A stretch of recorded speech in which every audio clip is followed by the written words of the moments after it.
Добар ден, почитувани гледачи. Екипата на телевизија Стар се наоѓа во соборниот храм Свети Никола, каде во тек е читањето на царските часови, на кое што чинно началство неговото високо пресвештенство, брегалничкиот митрополит господин Иларион. По читањето на царските часови, како што е предвидено, ќе се изнесе светата плаштеница, на кое што, како што е и познато, традиционално верниците ќе се спровираат плаштеницата како само за себе го символизира Христовиот гроб и симнувањето на Христоса во гробот. Според она другото што е планирано за денеска Велики петок, односно како што велат повозрастните распен петок, во кога Исус Христос бил распнат на крстот, во 18 часот е предвидено, е планирано, односно според програмата, оплакување на гробот на Исус Христос со пеење на статиите и изнесување исто така на светата плаштеница, што значи два пати ќе биде изнесен. Исто така и на овој чин ќе чиноначалствува господин Иларион. Но, еве, во текст речено царските часови, а потем и она традиционално спровирање под неја.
Боже мой, зашто си ме оставил?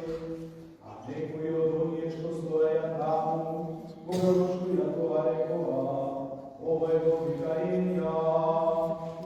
Еднаш од нив отрача еден зеле слуге го напи воце и го наведа да се даваше да пие, а другите пак велеа, чекајте да видиме дали ќе дојде Илија да го спаси. А Исус откако повторно извика со висок глас, го испушти духот и најдеш се разцепи, храмовата завеса на надела, од горниот крај до долниот, и земјата се затресе, и карти пазна, и гробови се отворија, и многу тела до упокоени свети го стреснаа. Па откако излегоа од гробовите, по воскресението негово, слегоа во светиот град и се јавија на новина.